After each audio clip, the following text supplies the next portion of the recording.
Okay, today we're going to learn how to checkmate with king and two bishops against the lone king. The thing to understand first up is that you can only win by getting the king into one of those corners. There's no mating patterns that doesn't involve the king being in the corner. So useful to know. So what's going to initially happen is you're going to play moves that are going to steer the king into a corner. That's the first step. So we start with a move here, which is bishop b6. This move just sets up a sort of a wall that the king cannot overstep to go into that direction to escape away from the king. So he's going to go to e7. Then we take advantage of that to further restrict him by bringing the king forward. Here the best square for him is probably king d7. But we can probably have a look at what happened if he goes to f8. Then the king further chokes him.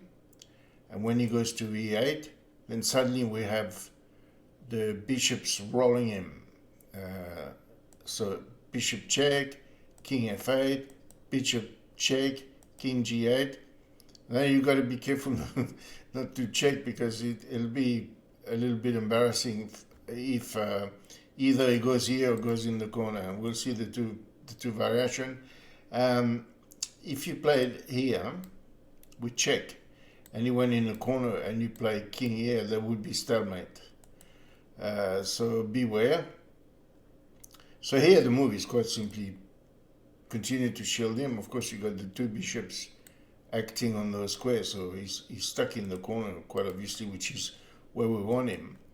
So he plays king in the corner. Then here the last thing you want is to play bishop d5, because that's stalemate.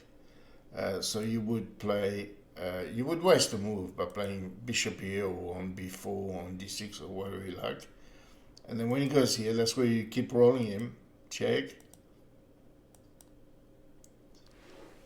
That's the rolling of the bishop. So that was the line where after king e5 he went to f8, and we're going to look at what happens if he goes to d7.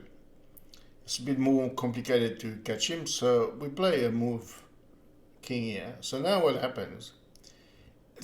You can see that he's effectively stopped from going in that side. So he's going to go the other side. Pardon me. So he's going to go, say, here. And then you're going to bring your king forward to restrict him. And then when he goes to e8, the king moves here, of course, leaving the two bishops acting as a shield, preventing the king from going away from this king. So he has to come back.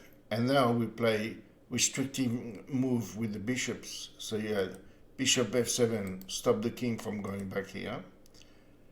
Obviously he goes there. Then we do the same kind of maneuver with the other bishop, making him go in a corner.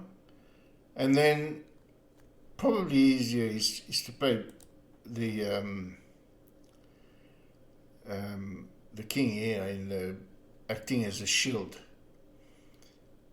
And then when he goes to here, you check him, and that's where we